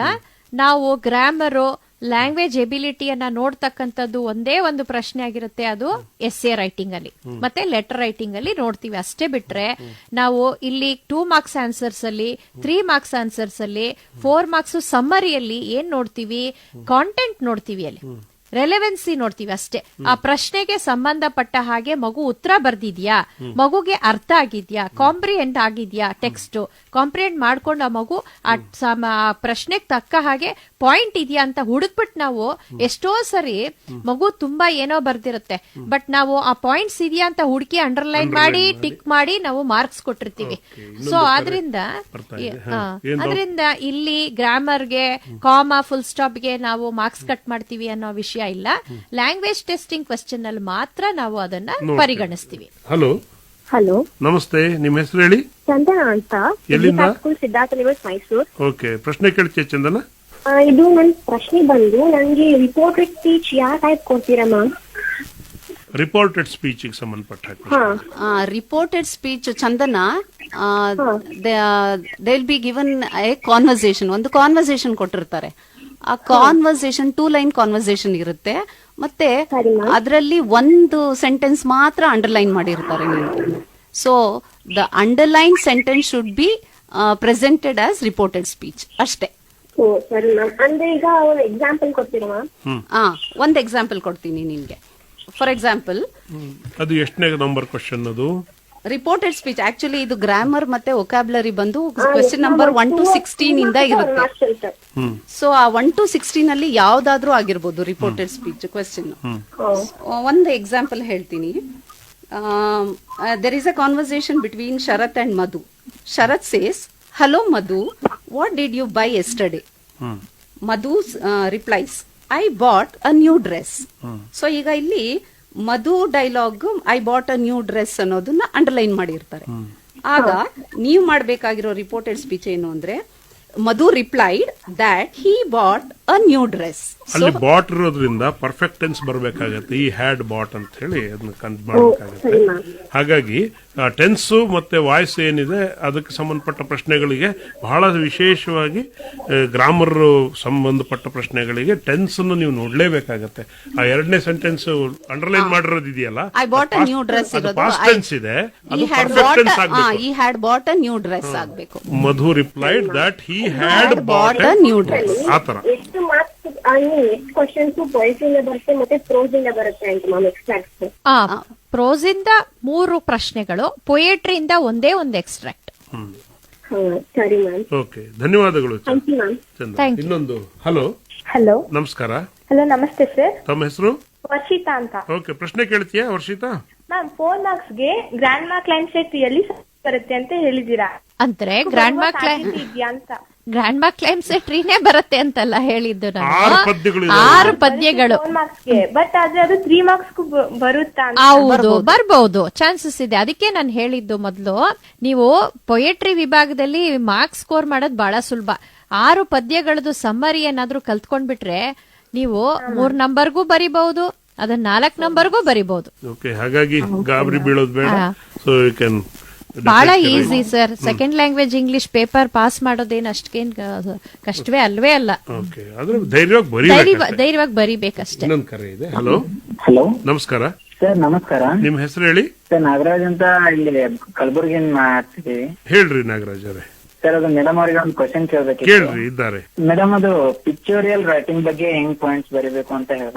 ಒಳ್ಳೆ ಪ್ರಶ್ನೆ ಕೇಳಿದ್ದೀರಾ ನಾಗರಾಜ್ ಅವರೇ. ಯಾಕಂದ್ರೆ ಇದು ತುಂಬಾ ಇಂಗ್ಲಿಷ್ ಕಷ್ಟ ಅಂತಕ್ಕಂತ ಮಕ್ಕಳು ಕೂಡ ಅಟೆಂಪ್ಟ್ ಮಾಡಬಹುದು, ಅಥವಾ ತುಂಬಾ ಚೆನ್ನಾಗಿ ನನಗೆ ಇಂಗ್ಲಿಷ್ ಲ್ಯಾಂಗ್ವೇಜ್ ಇದೆ, ನಾನು ಅದನ್ನ ಎಕ್ಸ್ಪ್ರೆಸ್ ಮಾಡ್ತೀನಿ ಅಂತಕ್ಕಂತ ಒಂದು ಕ್ವೆಶ್ಚನ್ ಕೂಡ ಅವ್ರಿಗೂ ಕೂಡ ಬಹಳ ಚೆನ್ನಾಗಿ ಬರೀತಕ್ಕಂತ ಒಂದು ಅವಕಾಶದ ಪ್ರಶ್ನೆ ಇದು. ಇದು ಆಕ್ಚುಲ್ ಆಗಿ language ability, reading, picture reading ಅನ್ನೋದು ರೀಡಿಂಗ್ ಸ್ಕಿಲ್ ಅನ್ನ ಟೆಸ್ಟ್ ಮಾಡ್ತಕ್ಕಂತ ಪ್ರಶ್ನೆ ಇದು. ಆ ಪಿಕ್ಚರ್ ಅನ್ನ ನೋಡಿದಾಗ ಮಗುಗೆ ಏನೇನೆಲ್ಲ ಅನ್ಸುತ್ತೆ ಅದನ್ನೆಲ್ಲ ತಾನು ಎಕ್ಸ್ಪ್ರೆಸ್ ಮಾಡಬಹುದು. ಅದರಲ್ಲಿ ಇದು ತಪ್ಪು, ಇದು ಸರಿ ಅಂತಕ್ಕಂತ ಇದು ಇಲ್ವೇ ಇಲ್ಲ, ಪ್ರಶ್ನೆನೇ ಬರೋದಿಲ್ಲ. ಮಗು ಬರ್ದಿರೋ ತಪ್ಪು ಅಥವಾ ಇದು ಸರಿ ಅಂತಕ್ಕಂಥ ಪ್ರಶ್ನೆನೇ ಬರೋದಿಲ್ಲ. ಆ ಮಗುಗೆ ಪೂರ್ಣ ಸ್ವಾತಂತ್ರ್ಯ ಇದೆ. ಆ ಪಿಕ್ಚರ್ ಅನ್ನ ಮಗು ಓದಿ ಅರ್ಥೈಸ್ಕೊಂಡು ಅದು ತನ್ನ ಒಂದು ಭಾವನೆಗಳನ್ನ ಆ ಪಿಕ್ಚರ್ ಸಂಬಂಧಪಟ್ಟ ಹಾಗೆ ಅದು ಎಕ್ಸ್ಪ್ರೆಸ್ ಮಾಡಬಹುದು. ಎಷ್ಟು ಲೈನ್ ಬರಿಬೇಕು ಹೇಳ್ಬಿಡಿ. ಅದು ಒಂದು ಪ್ಯಾರಾಗ್ರಾಫ್ ಅಂತ ನಾವು ಕೊಡ್ತೀವಿ ಸರ್. ಅದು 3 ಮಾರ್ಕ್ಸ್ ಇರ್ತಕ್ಕಂಥ ಪ್ರಶ್ನೆ. ಆದ್ರೆ ಈಗ ನನಗೆ ಇಂಗ್ಲಿಷ್ ಬರೋಲ್ಲ, ಆದ್ರೆ ನಾನು ಆ ಪ್ರಶ್ನೆ ಬಿಟ್ಬಿಡ್ತೀನಿ ಅಂತ ಯಾರೂ ಖಂಡಿತವಾಗ್ಲೂ ಬಿಡಬೇಡಿ. ಆ ಪಿಕ್ಚರ್ ಅಲ್ಲಿ ನೀವ್ ಏನೇನ್ ನೋಡ್ತೀರಾ, ಆ ದೃಶ್ಯಗಳು ಏನೇನಿದೆ ಅಷ್ಟನ್ನಾದ್ರೂ ಒಂದು 2, 3, 4 ಸಾಲಲ್ಲಾದ್ರೂ ಬರೀರಿ. ಖಂಡಿತ ಮಿನಿಮಮ್ ಮಾರ್ಕ್ಸ್ ಅನ್ನ ಕೂಡ ನೀವು ಸ್ಕೋರ್ ಮಾಡಬಹುದು. ಹೌದು ಹೌದು ಖಂಡಿತವಾಗ್ಲೂ. ಏನೋ ಒಂದು ಪಾರ್ಕ್ ಚಿತ್ರನೋ ಅಥವಾ ಲೈಬ್ರರಿ ಚಿತ್ರನೋ ಏನಿರುತ್ತೋ ಅಲ್ಲಿ ಇರ್ತಕ್ಕಂಥ ದೃಶ್ಯ ಏನಿದೆ ಅದನ್ನ ನೀವು ವರ್ಬಲ್ ಆಗಿ ಕನ್ವರ್ಟ್ ಮಾಡ್ಕೊಂಡು ಅದನ್ನ ಬರೀತಾರೆ ಸಾಕು. ಒಂದ್ 4 ಸಿಂಪಲ್ ಸೆಂಟೆನ್ಸ್ ಬರೆದ್ರು ಮಿನಿಮಮ್ ಮಾರ್ಕ್ಸ್ ಸಿಗುತ್ತೆ. ಮೇಡಮ್ ಅದು ನಾವು ನಿಮ್ಮ ಅಂತರ್ಕಿಯಲ್ಲಿ ಇರೋ ರೀತಿನೇ ಇರ್ಬೇಕು ಅಂತ ಹೇಳಿದ್ರು. ಖಂಡಿತವಾಗ್ಲೂ ಇಲ್ಲ. ಅದು ಎಕ್ಸ್ಪ್ರೆಷನ್ ಕ್ವೆಶ್ಚನ್ ನಾಗರಾಜು ಸರ್. ಅದು ನೋಡಿ, ಅದು ಮಗುಗೆ ಪೂರ್ಣ ಸ್ವಾತಂತ್ರ್ಯ ಇದೆ ಎಕ್ಸ್ಪ್ರೆಸ್ ಮಾಡೋದು. ಆಮೇಲೆ ಒಬ್ಬೊಬ್ರಿಗೆ ಒಂದೊಂದ್ ತರ ಕಾಣುತ್ತಪ್ಪ, ಅವಾಗ ಏನ್ ಮಾಡೋಣ, ನನಗೆ ಕಂಡಿದ್ದು ನಾನು ಬರೀತೀನಿ, ನನಗೆ ಅಲ್ಲಿ ಪುಸ್ತಕಗಳು ಕಾಣ್ತು ಅಂದ್ರೆ ಬುಕ್ಕಿನ ಬಗ್ಗೆ ಬರೀತೀನಿ, ಕೊಡೋದಿಲ್ಲ ಬಿಡಿ. ಪಿಕ್ಚರ್ ಡಿಸ್ಕ್ರಿಪ್ಷನ್ ಗೆ ಕೀ ಆನ್ಸರ್ ಇರೋದಿಲ್ಲ, ಎಸ್ಸೆಗೂ ಇರೋದಿಲ್ಲ. ಆ ಲೈಬ್ರರಿಯಲ್ಲಿ ಅಲ್ಲಿರುವಂತ ಸೆಂಟೆನ್ಸ್ ಅನ್ನ ಬಿಟ್ಟು, ಆ ಪಿಕ್ಚರ್ ಅಲ್ಲಿ ಏನ್ ಕಾಣಿಸುತ್ತೆ ಅದನ್ನ ಬಿಟ್ಟು ಲೈಬ್ರರಿ ಬಗ್ಗೆ ಅವನು ಒಂದ್ ಪ್ಯಾರಾಗ್ರಾಫ್ ಬರೆದ್ರು ನಾವು ಕೊಡ್ಲೇಬೇಕಾಗುತ್ತೆ. ಹಾಗಾಗಿ ಏನ್ ಸಮಸ್ಯೆ ಇಲ್ಲ. ಇನ್ನೊಂದು ಲಾಸ್ಟ್ ಕ್ವೆಶ್ಚನ್ ಕೇಳಿ ಮೇಡಮ್. ಯೂಸಿಂಗ್ ಕ್ಲಾಸ್ ಅಂತ ಇದೆಯಲ್ಲ madam, write a paragraph using class ಅಂತ ಹೇಳಿ. Write a paragraph using class ಅಂತ ಇರಲ್ಲ. ಕ್ಲೂಸ್ ಅದು ಸ್ಟೋರಿ ಡೆವಲಪ್ಮೆಂಟ್ ಬರುತ್ತೆ. ಅಲ್ಲಿ ಇರ್ತಕ್ಕಂಥದ್ದ ಕ್ಲೂಸ್ ಏನ್ ಕೊಟ್ಟಿರ್ತಾರೆ ಅಂಶಗಳು, ಅದನ್ನ ನೀವು ಬಳಸ್ಕೊಂಡು ಒಂದು ಸ್ಟೋರಿಯನ್ನ ಡೆವಲಪ್ ಮಾಡುತ್ತೆ. ನಾಗರಾಜ್ ಸರ್, ಈ ಸ್ಟೋರಿ ಡೆವಲಪ್ಮೆಂಟ್ ಅಲ್ಲಿ ನಾನು ಒಂದು ಹೇಳಕ್ ಇಷ್ಟಪಡ್ತೀನಿ. ಆ ಕ್ಲೂಸ್ ಏನಿದೆ, ಆ ಕ್ಲೂಸ್ ಬರೋದು ನಿಮ್ಗೆ ಜನರಲ್ ಆಗಿ ನಿಮ್ಗೆ ಗೊತ್ತಿರೋ ಅಂತ ಸ್ಟೋರೀಸ್. ಅದು like fox and the grapes, ಮತ್ತೆ ಫಾಕ್ಸ್ ಅಂಡ್ ದ ಕ್ರೋ, ಮತ್ತೆ ಹೇರ್ ಅಂಡ್ ದ ಟಾರ್ಟಾಯ್ಸ್, ಆ ತರ ಎಲ್ರಿಗೂ ಗೊತ್ತಿರುವಂತ ಸ್ಟೋರಿಯಲ್ಲಿ ಬರೋ ಅಂತ ಕ್ಲೂಸ್ ಅನ್ನ ಕೊಟ್ಟಿರ್ತಾರೆ. ಆ ಕ್ಲೂಸ್ ಅನ್ನ ಯೂಸ್ ಮಾಡ್ಕೊಂಡು ಒಂದು ಸ್ಟೋರಿ ಡೆವಲಪ್ ಮಾಡೋದು. ಇಲ್ಲಿ ಇನ್ನೊಂದು ವಿಷಯ ಆಡ್ ಮಾಡಕ್ ಇಷ್ಟಪಡ್ತೀನಿ. ಏನಂತ ಹೇಳಿದ್ರೆ, ಈಗ ಸ್ಟೋರಿ ಗೊತ್ತಿಲ್ಲದೆ ಇರೋದು ಕೊಡ್ಬಹುದು, ಕೊಡ್ಬೇಕಂತ ಏನಿಲ್ಲ. ನನಗೆ ಗೊತ್ತಿಲ್ಲದೆ ಇರತಕ್ಕಂತ ಎಷ್ಟೋ ಸ್ಟೋರಿಗಳು ಇರಬಹುದು, ಆದ್ರೆ ಅಲ್ಲಿ ಕಾಂಟೆಂಟ್ ವರ್ಡ್ಸ್ ಇರುತ್ತೆ. ಆ ಕಾಂಟೆಂಟ್ ವರ್ಡ್ಸ್ ಅನ್ನ ಬಳಸ್ಕೊಂಡು ಸ್ಟ್ರಕ್ಚರ್ಸ್ ನಾವು ಯೂಸ್ ಮಾಡ್ಕೊಂಡು ಸ್ಟೋರಿ ಡೆವಲಪ್ ಮಾಡ್ಬೇಕು. ಜೊತೆಗೆ ಇದು ಕನ್ನಡದಲ್ಲಿ ಯೋಚನೆ ಮಾಡೋಣ. ಒಂದು 4 ಅಂಶಗಳನ್ನು ಕೊಟ್ಟು ಇದ್ರ ಬಗ್ಗೆ ಕತೆ ಹೇಳಿರಿ ಅಂದ್ರೆ ಆರಾಮ ಕತೆ ಹೇಳಲ್ವೇ, ಇಂಗ್ಲಿಷ್ ಅಲ್ಲಿ ಹೇಳಿ ಅಷ್ಟೇ. ಸ್ಟ್ರಕ್ಚರ್ ವರ್ಡ್ಸ್ ಯೂಸ್ ಮಾಡಿ ಬರೀರಿ, ಕಾಂಟೆಂಟ್ ವರ್ಡ್ಸ್ ಕೊಟ್ಟಿರ್ತಾರೆ. ಖಂಡಿತ. ಇನ್ನೊಂದು ಕರೆ. ಹಲೋ ಹಲೋ, ನಮಸ್ಕಾರ ಸರ್. ನಮಸ್ಕಾರ. ತಮ್ಮ ಹೆಸರು? ಸರ್ ಬಸವರಾಜು ಅಂತ, T Narasipura sir. Okay Basavaraju ಅವರೇ, ಪ್ರಶ್ನೆ ಕೇಳ್ತೀರಿ? ಸರ್, ಇಲ್ಲಿ ಕ್ವಶನ್ ಟ್ಯಾಗ್ ಅಲ್ಲಿ ಒಂದೊಂದು ಬುಕ್ ಅಲ್ಲಿ ಒಂದು ಕೊಡ್ತಾರೆ. ಹಲೋ, ಹೇಳಿ ಹೇಳಿ. ಕ್ವಶನ್ ಟ್ಯಾಗ್ ಅಲ್ಲಿ ಐ ಆಮ್ ಎ ಟೀಚರ್ ಅಂತ ಇದೆ. ಅದಕ್ಕೆ ಕೆಲವು ಬುಕ್ಸ್ ಅಲ್ಲೆಲ್ಲ ಆಮೆಂಟೈ ಆರಂಟೈ ಅಂತ ಕೊಡ್ತಾರೆ ಸರ್. ಅದು ಪಕ್ಕ ಯಾವ್ದು ಸರಿ ಅಂತ? ಒಂದ್ ನಿಮಿಷ, ನಿಮ್ಮ SSLC ಪತ್ರಿಕೆಯಲ್ಲಿ ಇದನ್ನ ಕೊಡಲ್ಲ. ಯಾಕೆ ಅಂತ ಹೇಳ್ತೀನಿ. ಮೈನ್ ಎಕ್ಸಾಮ್ ಪೇಪರ್ ಅಲ್ಲಿ ಕೊಟ್ಟಿಲ್ಲ. ನಾನು ಅನೇಕ ವರ್ಷದ ಪೇಪರ್ ನೋಡಿದ್ದೀನಿ. ಇದು ನಿಮ್ಮ ಜನರಲ್ ನಾಲೆಜ್ ಕಿಂಡಲ್ ಮಾಡ್ಲಿಕ್ಕೆ ಇಟ್ಟಿರೋ ಒಂದು ಟ್ರಿಕಿ ಕ್ವಶನ್. ಅಲ್ಲಿ ಕರೆಕ್ಟ್ ಆಗಿ ಅದಕ್ಕೆ ಉತ್ತರ ಬರಿಬೇಕು ಅಂದ್ರೆ ಮೊದಲ ಸಬ್ಜೆಕ್ಟ್ ಆಕ್ಸಿಲರಿ ಇದೆಯಲ್ಲ, ಐ ಆಮ್ ಇದೆಯಲ್ಲ, ಅದನ್ನ ಉಲ್ಟಾ ಮಾಡಿದ್ರೆ ಏನ್ ಬರುತ್ತೆ? ಆಮ್ ಐ ಬರಬೇಕು. ಆಮ್ ಐ ನಾಟ್ ಅನ್ನೋದು ನಿಮ್ಮ ಎಕ್ಸ್ಪೆಕ್ಟೆಡ್ ಉತ್ತರ. ಆದ್ರೆ ಇಂಗ್ಲಿಷ್ ಅಲ್ಲಿ ಕೆಲವು ಶಿಷ್ಟಾಚಾರಗಳಿದ್ದಾವೆ. ಅದರಲ್ಲಿ ನಾವು ಈಗ ಸ್ವಾಮಿಗಳಿಗೋ ಅಥವಾ ಗುರುಗಳಿಗೋ ನಾವು ಅಂತ ಹೇಳ್ತಾರ ಅವ್ರು, ನಾನು ಅನ್ನೋ. ಹೌದಾ? ಹಾಗೆ ರಾಯಲ್ ಇಂಗ್ಲಿಷ್ ಅಲ್ಲಿ ಏನಾಗುತ್ತೆ, ಅದು ವಿ ಅನ್ನೋ ತರ ಕನ್ವರ್ಟ್ ಆಗತ್ತೆ. ಐ ಆಮ್ ಎ ಟೀಚರ್ ಅಂತಿದ್ರು ಅದು ವಿ ಆರ್ ಅನ್ನೋ ತರಹ ಕನ್ವರ್ಟ್ ಮಾಡ್ಕೊಂಡು ಆರಂಟ್ ವಿ ಅಂತ ಅಥವಾ ಆರಂಟ್ ಐ ಅಂತ ಹೇಳ್ಕೊಂಡಿದ್ದಾರೆ. ಆಮ್ ಐ ನಾಟ್ ಅಂತ ಫುಲ್ ಬರೀಬಹುದು. ಅದು ಏನಿದ್ರು ಕಾಂಪಿಟೇಟಿವ್ ಎಕ್ಸಾಮ್ ಅಲ್ಲಿ ನಿಮ್ಮನ್ನ ಫೇಲ್ ಮಾಡ್ಬೇಕಂದ್ರೆ ಇಂಥವು ಇಟ್ಟು ಕೊಡ್ತೀವಿ. ಆದ್ರೆ ಯಾವಾಗ್ಲೂ ತಿಳ್ಕೊಳ್ಳಿ, ಸಬ್ಜೆಕ್ಟ್ ಆಕ್ಸಿಲರಿ ಮೊದಲಿಗೆ ಏನಿರುತ್ತೆ ಆ ಆಕ್ಸಿಲರಿ ಸಬ್ಜೆಕ್ಟ್ ಉಲ್ಟಾ ಮಾಡಿ ಕೊನೆಗಿಡಬೇಕು. ವಾಕ್ಯ ಪಾಸಿಟಿವ್ ಇದ್ದರೆ ಅದರ ಟ್ಯಾಗ್ ನೆಗೆಟಿವ್ ಇರಬೇಕು, ಅಥವಾ ವಾಕ್ಯ ನೆಗೆಟಿವ್ ಇದ್ದರೆ ಇದು ಟ್ಯಾಗ್ ಪಾಸಿಟಿವ್ ಇರುತ್ತೆ. ಇಷ್ಟೇ, ಬಹಳ ಸಿಂಪಲ್, ಎಂತದೂ ಇಲ್ಲ ಅದ್ರಲ್ಲಿ. ಕ್ವೆಶ್ಚನ್ ಟ್ಯಾಗ್ ಮಕ್ಕಳಿಗೆ ಗೊತ್ತಾಗುತ್ತೆ. ಅಷ್ಟೇ ಅಷ್ಟೇನೆ. ಇದು ಇಂಥವು ಟ್ರಿಕಿ ಕ್ವಶನ್ಗಳು ಬೇಡ. ಆಮೇಲೆ ಕೆಲವರು ಹೇಳ್ತಾರೆ, ನೀನು ನಿಮ್ಮ ತಂದೆಗೆ ಎಷ್ಟನೇ ಮಗ, ಇದನ್ನ ಕನ್ನಡದಿಂದ ಇಂಗ್ಲಿಷಿಗೆ ಹೇಳು ಅಂತ. ಆ ತರದ ಕಲ್ಪನೆಗಳು ಇಂಗ್ಲಿಷ್ ಅಲ್ಲಿ ಇಲ್ಲ. ಆ ತರದ ಹೈರಾರ್ಕಿಕಲ್ ಆರ್ಡರ್ ಕೂಡ ಅಲ್ಲಿ ಇಲ್ಲ. ಇನ್ನೊಂದು ಪ್ರಶ್ನೆ ಇದೆ. ಹಲೋ ಹಲೋ, ನಮಸ್ಕಾರ. ನನ್ನ ಅನನ್ಯ ಅಂತ. ಅನನ್ಯ, ಕೇಳಮ್ಮ ಪ್ರಶ್ನೆ. ನನ್ನ ಕ್ವೆಶ್ಚನ್ ಏನಂದ್ರೆ, ಪಿಕ್ಚರ್ ಡಿಸ್ಕ್ರಿಪ್ಷನ್ ಅಲ್ಲಿ look at the picture frame, appropriate instructions on each of them ಅಂತ ಕೊಟ್ಟಾಗ ಏನಂತ ಬರೆಯೋದಂತ. ಆ ತರ ಎಲ್ಲಿ ಆ ಕೊಟ್ಟಿದ್ದಾರೆ? ತರ ಪ್ರಶ್ನೆ ಇಲ್ಲ. ಕೊಟ್ಟಿಲ್ವಲ್ಲ? ಪಿಕ್ಚರ್ ಡಿಸ್ಕ್ರಿಪ್ಷನ್ ಅಂತ ಹೇಳಿದ್ರೆ look at the picture and describe and write a paragraph ಅಂತ ಕೊಡ್ಬೋದು ಆನ್ ಇಟ್ ಅಂತ ಕೊಡ್ತೀವಿ ಅಷ್ಟೇ. ಇದು DDPI ಕ್ವೆಶ್ಚನ್ ಪೇಪರ್ ಅಲ್ಲಿ ಮಿಸ್ಟೇಕ್ ಆಗಿರ್ಬೋದಮ್ಮ. ಈಗ ಏನ್ ಪಿಕ್ಚರ್ ನೋಡಿ ನಿನ್ಗೆ ಏನ್ ಅನ್ಸುತ್ತೆ ಬರ್ದ್ಬಿಡು. ಈಗ ಅಲ್ಲಿ ಒಂದು ಧ್ವಜಸ್ತಂಭದ ಇದು ಧ್ವಜಾರೋಹಣ ಚಿತ್ರವನ್ನು ಕೊಟ್ಟಿದ್ದಾರೆ ಒಂದ್ ಪೇಪರ್ ಅಲ್ಲಿ. ಆ ಧ್ವಜಾರೋಹಣ ಮಾಡ್ಬೇಕಾದ್ರೆ ಯಾರೆಲ್ಲ ನಿಂತ್ಕೊಂಡಿದ್ದಾರೆ ಅಂತಿದೆ. ಅಲ್ಲಿ ಏನ್ ಕಾಣಿಸುತ್ತೆ ಅದನ್ನ ಬರೀ ಮಗು. ನಿಮ್ಗೆ ಅಲ್ಲಿ ಒಂದು ಹೆಡ್ ಮಾಸ್ಟರ್ ಫ್ಲಾಗ್ ಹಾಯ್ಸ್ಟ್ ಮಾಡ್ತಾ ಇರೋದು ಕಾಣಿಸ್ತಾ ಇದೆ, ಮಕ್ಕಳು ನಿಂತಿದ್ದಾರೆ, ಟೀಚರ್ಸ್ ನಿಂತಿದ್ದಾರೆ. ನಾನ್ ನೋಡ್ದೆ ಈಗ ಆ ಕ್ವೆಶ್ಚನ್ ಪೇಪರ್ ಅಲ್ಲಿ ಸ್ವಲ್ಪ ಅದು ಮಿಸ್ಟೇಕ್ ಆಗಿದೆ ಅಷ್ಟೇ. Frame appropriate instructions on each of them ಅಂತ ಅಲ್ಲ ಅದು look at the picture and describe ಅಂತ ಅಷ್ಟೇನೆ. Describe in your own words. ನೀವೇನು ಕ್ವಶನ್ ಬರೀಬೇಕಾಗಿಲ್ಲ, ಕ್ವೆಶ್ಚನ್ ನಂಬರ್ ಹಾಕಿ ಉತ್ತರ ಬರೀರಿ. ಅದ್ರ ಉತ್ತರಕ್ಕೆ ಇವೆಲ್ಲ ಅಂಶಗಳು ಇದಾವೆ. ತುಂಬಾ ಚೆನ್ನಾಗಿದೆ. ನೀವು ನಿಮ್ಮ ಶಾಲೆಯಲ್ಲಿ ಯಾವ್ದೋ ಇಂಡಿಪೆಂಡೆನ್ಸ್ ಡೇನೋ ರಿಪಬ್ಲಿಕ್ ಡೇನೋ ಆಚರಿಸಿ ಜ್ಞಾಪಿಸ್ಕೊಂಡ್ರೆ ಅದನ್ನೇ ಬರ್ದ್ ಬಿಡ್ಬೋದು. ಧನ್ಯವಾದಗಳು. ಇನ್ನೊಂದು ಕರೆ ಇದೆ. ಹಲೋ ಹಲೋ, ನಮಸ್ಕಾರ. ನಮಸ್ತೆ ಸರ್. ನಿಮ್ಮ ಹೆಸರು? ನನ್ನ ಹೆಸರು ರಾಧಿಕಾ ಅಂತ, ಗವರ್ನಮೆಂಟ್ ಹೈಸ್ಕೂಲ್ ಹುಟ್ಕಳ್ಳಿಯಿಂದ. ರಾಧಿಕಾ, ಪ್ರಶ್ನೆ ಕೇಳ್ತೀಯ ಮಗು? ಎಸ್ ಸರ್, ಕೇಳ್ತೀನಿ.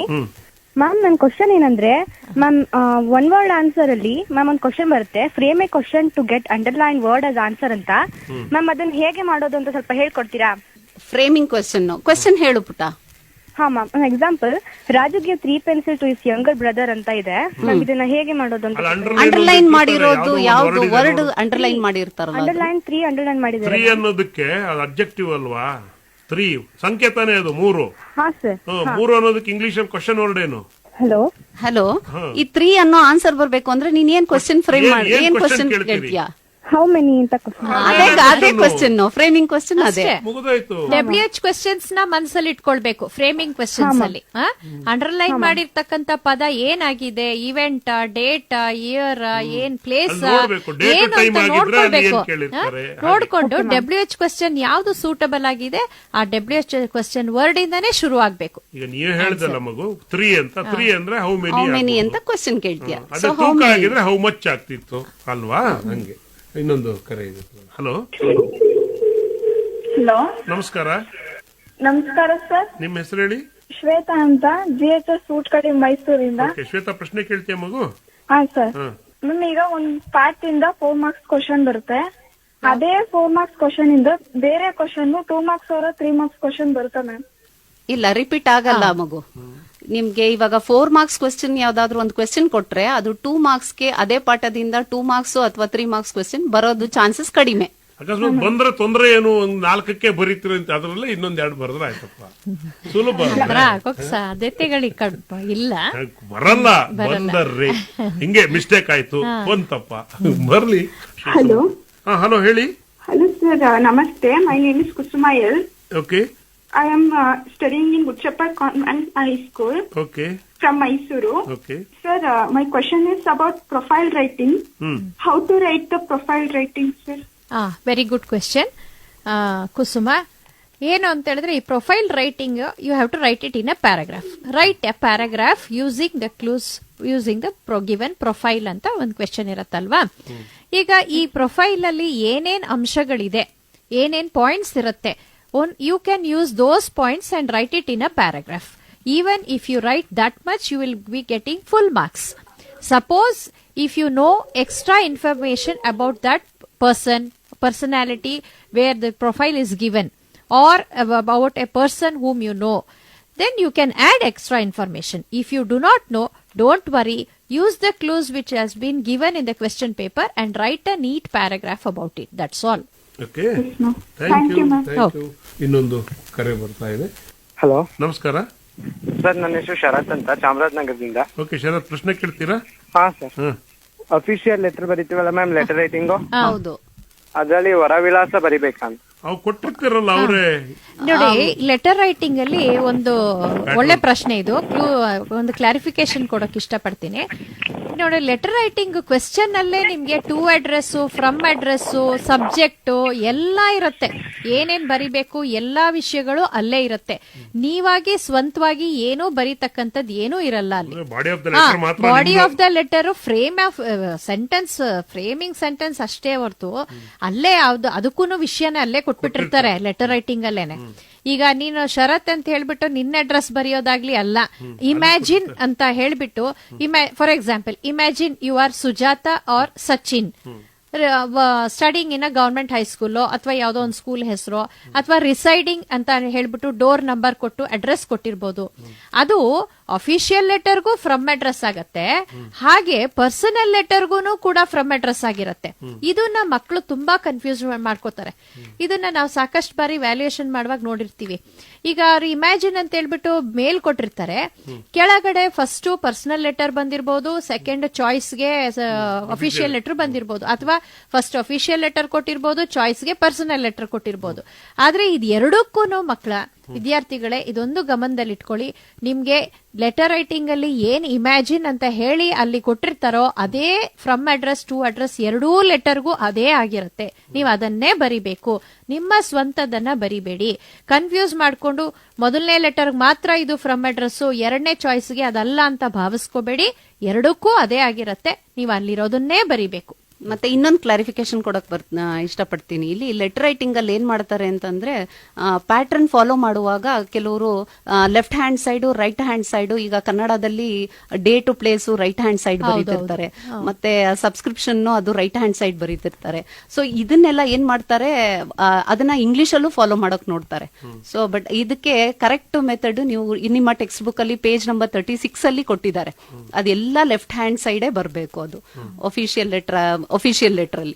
ಸೊ ಅದನ್ನ ಫಾಲೋ ಮಾಡಕ್ಕೆ ಹೇಳಕ್ ಇಷ್ಟಪಡ್ತೀನಿ. ಯಾಕಂದ್ರೆ ವ್ಯಾಲ್ಯೂಯೇಷನ್ ಟೈಮ್ ಅಲ್ಲಿ ನೋಡಿದೀನಿ, ಕನ್ನಡದಲ್ಲಿ ಬರ್ದಿರ್ತಾರೆ, ಅದನ್ನೇ ಇಂಗ್ಲಿಷ್ಗೂ ಫಾಲೋ ಮಾಡಕ್ ನೋಡ್ತಾರೆ. ಅಂದ್ರೆ ರೈಟ್ ಸೈಡ್ ಅಲ್ಲಿ ಬರ್ದ್ರೆ ನಾವು ಮಾರ್ಕ್ಸ್ ಕೊಡಲ್ಲ ಅಂತ ಭಾವಿಸ್ಕೊಳ್ಬೇಡಿ, ಆತರ ಏನ್ ತಪ್ಪು ತಿಳ್ಕೊಳ್ಬೇಡಿ. ಅದು ಇಟ್ಸ್ ಅ ಕಂಪ್ಯೂಟರ್ ಫಾರ್ಮ್ಯಾಟ್ ಆದ್ರಿಂದ it is better to follow the text book ಅನ್ನೋದು ನಮ್ಮ ಒಂದು ಸಜೆಷನ್ ಅಷ್ಟೇ. ಕಾಲ ಕಾಲಕ್ಕೆ ಬದಲಾವಣೆಗಳಾಗ್ತಾ ಇದ್ದಾವೆ. ಈಗ ಏನು ಸದ್ಯದ ಬದಲಾವಣೆ ಇದೆ ಅದನ್ನ ಫಾಲೋ ಮಾಡಿ. Hello hello sir. ನಮಸ್ಕಾರ, ನಿಮ್ಮ ಹೆಸರು ಹೇಳಿ. ವಿಶ್ವನಾಥ್ ಅಂತ ಸರ್. ಎಲ್ಲಿಂದ ವಿಶ್ವನಾಥ್? ಬೆಳಗಾವಿಂದ ಸರ್. ಓಕೆ ವಿಶ್ವನಾಥ್, ಪ್ರಶ್ನೆ ಕೇಳ್ತೀರಾ? ಕೇಳ್ತೀವಿ ಸರ್. ಹೇಳ್ರಿ. ಕೇಳಿ. ಹಲೋ ಮೇಡಮ್, ನಮಸ್ಕಾರ. ನಮಸ್ತೆ ಸರ್, ಇಲ್ಲಿ ಎಸ್ಸೆ ರೈಟಿಂಗ್ ಅಂತ ಬರ್ತಲ್ಲ ಇಂಗ್ಲಿಷ್ ಅಲ್ಲಿ, ಅದನ್ನ ಯಾವ ರೀತಿ computer marks sir? Marks division ಹೆಂಗ್ ಕೊಡ್ತೀರಿ ಅಂತ.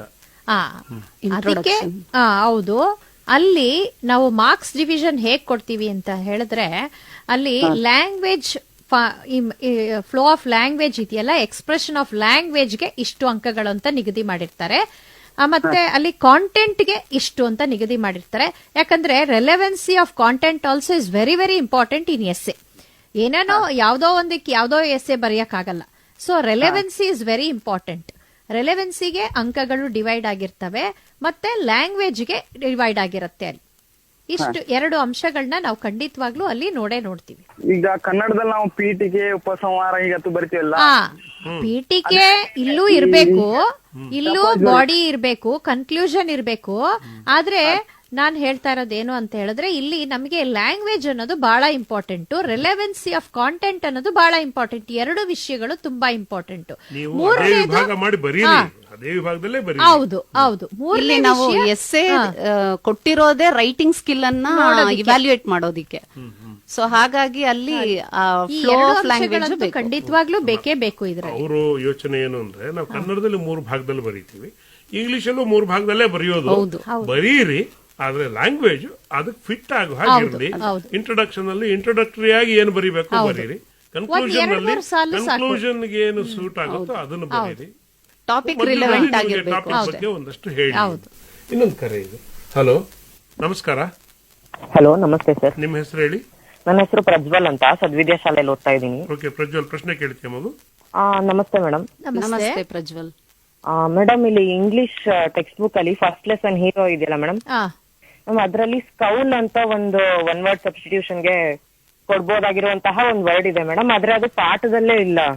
ಹೌದೌದು, ಅದನ್ನ ನಾವು ಎಡಿಟ್ ಆಗಿದೆ ಅಂತ ಅನ್ಕೊಂಡಿದೀನಿ. ಹೊಸ edition ಅಲ್ಲೇ ತೆಗ್ದಿದ್ದಾರೆ. ಹೌದೌದು, ಅದು ಪಾಠದಲ್ಲಿ ಕರೆಕ್ಟ್. ಅದು ಮೊದಲನೇ ಇದ್ರಲ್ಲಿ ಎಡಿಷನ್ ಅಲ್ಲಿ ಫಸ್ಟ್ ಟೆಕ್ಸ್ಟ್ ಬುಕ್ ಬಂದಾಗ ಅದು ಬಂದ್ಬಿಟ್ಟಿತ್ತು. ಮತ್ತೆ ಅದನ್ನ ನಾವು ಎಡಿಟಿಂಗ್ ಗೆ ಸೆಕೆಂಡ್ ಇದ್ರಲ್ಲಿ ಕಳಿಸಿದ್ವಿ. ಅದು ಮೋಸ್ಟ್ಲಿ ಎಡಿಟ್ ಆಗಿದೆ ಅಂತ ಭಾವಿಸ್ಕೊಂಡಿದೀನಿ. ಇದ್ರೆ ಖಂಡಿತವಾಗ್ಲು ಕರೆಕ್ಟ್ ಅದು ಬಂದಿದೆ. ಲೇಟೆಸ್ಟ್ ಎಡಿಷನ್ ಬಳಸಿ. ಆಮೇಲೆ ಲೇಟೆಸ್ಟ್ ಎಡಿಷನ್ ಒಂದು ಅಡ್ವಾಂಟೇಜ್ ಅಂದ್ರೆ ನಿಮ್ಗೆ ಅಲ್ಲಿ QR ಕೋಡ್ ಇದೆ, ಅದನ್ನು ಗಮನಿಸಿ. ಪ್ರತಿ ಪಾಠದ ಆರಂಭಕ್ಕೆ ಒಂದು QR ಕೋಡ್ ಹಾಕಿದ್ದಾರೆ. ನಿಮ್ಮ ಮೊಬೈಲ್ ಇಂದ QR ಕೋಡ್ ಸ್ಕ್ಯಾನ್ ಮಾಡಿದ್ರೆ ಅದಕ್ಕೆ ಸಂಬಂಧಪಟ್ಟಂತಹ ಎಲ್ಲ ವಿವರಗಳು ನಿಮಗೆ ದೀಕ್ಷಾ ಅನ್ನುವ ಪೋರ್ಟಲ್ ಹೋಗುತ್ತೆ. ಅಲ್ಲಿಂದ ನಿಮಗೆ ಪಾಠದ ವಿವರಗಳೆಲ್ಲ ಸಿಗ್ತವೆ. ಹಾಗಾಗಿ ಹಳೆಯ ಟೆಕ್ಸ್ಟ್ ಬುಕ್ಗಳು, ಹಳೆಯ ಪ್ಯಾಟರ್ನ್ಗಳು ಬೇಡ, ಹೊಸ ಟೆಕ್ಸ್ಟ್ ಬುಕ್, ಹೊಸ ಪ್ಯಾಟರ್ನ್. ಎಡಿಟಿಂಗ್ ಕಮಿಟಿಗೆ ಹೋಗಿದ್ರಿಂದ ಇಲ್ಲ, ಆ ಒಂದು ಹೊಸದು ಬಂದಿದೆ. ಆ QR ಕೋಡ್ ಮೇಲೆ ಸ್ಕ್ಯಾನ್ ಮಾಡಿ ಅದ್ರಲ್ಲಿ ನಿಮಗೆ ಸಿಗ್ತದೆ. ಇನ್ನೊಂದು ಕರೆ ಇದೆ. ಹಲೋ, ನಮಸ್ಕಾರ. ಹಲೋ, ನಮಸ್ತೆ. ಹಲೋ, ನಮಸ್ಕಾರ. ನನ್ನ ಹೆಸರು ಶ್ರುತಿ ಅಂತ. ಶ್ರುತಿ, ಎಲ್ಲಿಂದಮ್ಮ? ಬೆಂಗಳೂರಿಂದ. ಓಕೆ, ಪ್ರಶ್ನೆ ಕೇಳ್ತೀಯ ಮಗು? ಮ್ಯಾಮ್, ನೀವು ಸ್ಟಾರ್ಟಿಂಗ್ ಅಲ್ಲಿ ಒಂದ್ಸತಿ ಫಾರ್ಮ್ಯಾಟ್ ಹೇಳಿದ್ರಲ್ಲ ಮ್ಯಾಮ್, ಅದನ್ನ ಇನ್ನೊಂದ್ಸತಿ ರಿಪೀಟ್ ಮಾಡ್ತೀರಾ ಮ್ಯಾಮ್? ಯಾವ್ದು ಫಾರ್ಮ್ಯಾಟ್ ಮಗು? ಎಕ್ಸಾಮ್ದು ಇವಾಗ ಅಂದ್ರೆ 4 ಮಾರ್ಕ್ಸ್ 1 ಮಾರ್ಕ್ಸ್ ಎಲ್ಲ ಹೇಳಿದ್ರಲ್ಲ ಮ್ಯಾಮ್. ಮಂಜುಳಾ ಅವ್ರು ನೀವು ಅದನ್ನ ಹೇಳ್ತಾ ಇದ್ರಿ, ಇನ್ನೊಮ್ಮೆ ಹೇಳಿ. ಒಳ್ಳೇದು ಮಗು, ಕಾರ್ಯಕ್ರಮ ಮುಗಿತಲು ಬರ್ತಾ ಇದೆ, ಒಮ್ಮೆ ರಿವಿಷನ್ ಕೊಟ್ಟ ಹಾಗಾಗ್ತದೆ. ಅದು ನಿನಗೆ 1 ಮಾರ್ಕ್ ಮತ್ತೆ 2 ಮಾರ್ಕ್ ಕ್ವೆಶ್ಚನ್ಸ್ ಯಾವ್ದೇ ಎಷ್ಟು ಬರುತ್ತೆ ಅಂತ ಹೇಳ್ಬಿಡ್ತೀನಿ. 1 ಮಾರ್ಕ್ ಕ್ವೆಶ್ಚನ್ ಬಂದು 16 ಕ್ವೆಶ್ಚನ್ಸ್ ಇರುತ್ತೆ ಪುಟ್ಟ. ಅದು ವೊಕ್ಯಾಬ್ಯುಲರಿ ಮತ್ತೆ ಗ್ರಾಮರ್ ಅಲ್ಲಿ ಮಾತ್ರ 1 ಮಾರ್ಕ್ ಕ್ವೆಶ್ಚನ್ ಇರುತ್ತೆ. ಪ್ರೋಸ್ ಮತ್ತೆ ಪೊಯಿಟ್ರಿಯಲ್ಲಿ 1 ಮಾರ್ಕ್ ಕ್ವೆಶ್ಚನ್ಸ್ ಬರಲ್ಲ. ಸೊ ಅದು each carries 1 mark, 16 questions 16 marks. So 2 marks question ಬಂದು 8 ಕ್ವೆಶ್ಚನ್ಸ್ ಇರುತ್ತೆ. ಅದು ಪ್ರೋಸು, ಪೊಯೆಟ್ರಿ, ಸಪ್ಲಿಮೆಂಟರಿ ರೀಡಿಂಗ್ ಮತ್ತೆ ಎಡಿಟಿಂಗ್ ಅಲ್ಲಿ ಬರುತ್ತೆ. ಸೊ ಅದು 16 ಮಾರ್ಕ್ಸ್. 3 ಮಾರ್ಕ್ಸ್ ಕ್ವೆಶ್ಚನ್ ಬಂದು 9 ಕ್ವೆಶ್ಚನ್ಸ್ ಇರುತ್ತೆ. ಆ 9 ಕ್ವೆಶ್ಚನ್ಸ್ ಅಲ್ಲಿ ಪ್ರೋಸು ಮತ್ತೆ ಪೊಯೆಟ್ರಿಯಲ್ಲಿ 3 ಮಾರ್ಕ್ಸ್ 1 ಕ್ವೆಶ್ಚನ್ ಮತ್ತೆ ಎಕ್ಸ್ಟ್ರಾಕ್ಟ್ಸ್ ಇಂದ 4 ಕ್ವೆಶ್ಚನ್ಸ್. ಸೊ ಟೋಟಲಿ ಅದು ಮತ್ತೆ profile writing, picture description, story development ಇವೆಲ್ಲ ಇದ್ದು totally there will be 27 marks. So 4 marks question ಬಂದು 4 ಕ್ವೆಶ್ಚನ್ಸ್ ಇರುತ್ತೆ 16 ಮಾರ್ಕ್ಸ್ಗೆ. 5 ಮಾರ್ಕ್ಸ್ ಕ್ವೆಶ್ಚನ್ ಲೆಟರ್ ರೈಟಿಂಗ್ ಒಂದೇ ಕ್ವೆಶ್ಚನ್ ಇರುತ್ತೆ. ಈ 4 ಮಾರ್ಕ್ ಅಲ್ಲೂ ಒಂದು ಎಸ್ಸೆ ಇರುತ್ತೆ, essay ಇನ್ನು ಉಳಿದಿದ್ದು ಒಂದು ಮೆಮೊರೈಸೇಷನ್, ಇನ್ನೆರಡು ಪೊಯೆಟ್ರಿ. ಹೌದು. ಸ್ಟೇಟ್ ಲೆವೆಲ್ ಪ್ರಿಪರೇಟರಿ ಆಗಿದೆಯಲ್ಲ, ಅದೇ same pattern is same. Pattern will not change. ಅವರು ಗಮನ ಇಲ್ಲಿ ಏನಂತ ಹೇಳಿದ್ರೆ, ಎಕ್ಸಾಮ್ಸ್ ಪೋಸ್ಟ್ ಪೋನ್ ಆಗಿದೆ, ಕ್ವೆಶ್ಚನ್ ಪೇಪರ್ ಪ್ಯಾಟರ್ನ್ ಚೇಂಜ್ ಮಾಡ್ಬಿಡ್ಬಹುದು, ಅಥವಾ ಕ್ವೆಶ್ಚನ್ ಪೇಪರ್ ಟಫ್ ಮಾಡ್ಬಿಡ್ತಾರೇನೋ, ಅದೆಲ್ಲ ಯಾವುದೇ ರೀತಿಯಾದಂತಹ ಭಾವನೆಗಳು ನಿಮ್ಮಲ್ಲಿ ಪ್ರಿಯ ವಿದ್ಯಾರ್ಥಿಗಳೇ ಇಟ್ಕೊಳ್ಬೇಡಿ. ನೀವೇನ್ ಸ್ಟೇಟ್ ಲೆವೆಲ್ ಪ್ರಿಪರೇಟರಿ ಎಕ್ಸಾಮಿನೇಷನ್ ನ ಬರ್ದಿದ್ದೀರಾ ಅದೇ ಕ್ವೆಶ್ಚನ್ ಪೇಪರ್ ಪ್ಯಾಟರ್ನ್ ಇರುತ್ತೆ. What you have prepared earlier, just go on revising, that is more than enough. You can score 100 marks. Hello. Hello, ನಮಸ್ತೆ. ನನ್ನ ಹೆಸರು ರಶ್ಮಿ ಅಂತ. ಎಲ್ಲಿಂದ? ಹಿಂಕಲಿಂದ, ವಿಜಯನಗರ 3rd ಸ್ಟೇಜ್. ಪ್ರಶ್ನೆ ಕೇಳ್ತೀಯ ಮಗು? ಹಾ, ಎಸ್ ಸರ್. ಮ್ಯಾಮ್, ನಮ್ಮ ಕ್ವೆಶ್ಚನ್ ಎಸ್ಸೆ ರೈಟಿಂಗ್ ಬಗ್ಗೆ. ಮ್ಯಾಮ್, ಎಷ್ಟು ಸೆಂಟೆನ್ಸ್ ಅಥವಾ ಎಷ್ಟು ಪ್ಯಾರಾಗ್ರಾಫ್ಸ್ ಇರಬೇಕು ಮ್ಯಾಮ್ ಎಸ್ಸೆಯಲ್ಲಿ? ಇಂಟ್ರೊಡಕ್ಷನ್ ಒಂದು 12 to 15 ಲೈನ್ಸ್ ಅಂತ ನಾವು ಎಕ್ಸ್ಪೆಕ್ಟ್ ಮಾಡ್ತೀವಿ. 10 to 12 ಸೆಂಟೆನ್ಸಸ್ ಅಂತಂದ್ರೆ ಅಂದ್ರೆ 1 ಲೈನ್ 1 ಸೆಂಟೆನ್ಸ್ ಅಂತ ಅನ್ಕೋಬೇಡಿ. ಎಲ್ಲಿಗೆ ಫುಲ್ ಸ್ಟಾಪ್ ಪ್ಲೇಸ್ ಮಾಡ್ತೀಯೋ ಅಲ್ಲಿಗೆ 1 ಸೆಂಟೆನ್ಸ್ ಅಂತ ತಗೊಳ್ಬೇಕು ನೀನು. ಒಂದು ಸಣ್ಣ ಒಂದು 3-4 ಲೈನ್ಸ್ ಅಥವಾ 5 sentences for introduction is enough. Body of the ಇದು ಕಾಂಟೆಂಟ್ ಅಲ್ಲಿ ಒಂದು 2 ಪ್ಯಾರಾಗ್ರಾಫ್ ಕನ್ಸಿಸ್ಟಿಂಗ್ ಆಫ್ 5 ಸೆಂಟೆನ್ಸಸ್ ಅಂತ ಅನ್ಕೊಳ್ಳೋಣ. ಕನ್ಕ್ಲೂಷನ್ ಅಲ್ಲಿ ನಿನ್ನ ಒಂದು ಅಭಿಪ್ರಾಯ ಕೂಡ ವ್ಯಕ್ತಪಡಿಸಬಹುದು ಅಲ್ಲಿ ಕನ್ಕ್ಲೂಷನ್ ಅಲ್ಲಿ. ಸೊ ಅಲ್ಲೊಂದು 3-4 ಸೆಂಟೆನ್ಸಸ್ ಅಂದ್ರೆ totally 10 to 12 sentences are more than enough. Please do not write pages together. You will not get 10 marks for it. ಆಯ್ತಾ? ಎಷ್ಟು ನಿಗದಿ ಮಾಡಿರ್ತೀವಿ ಅಷ್ಟೇ.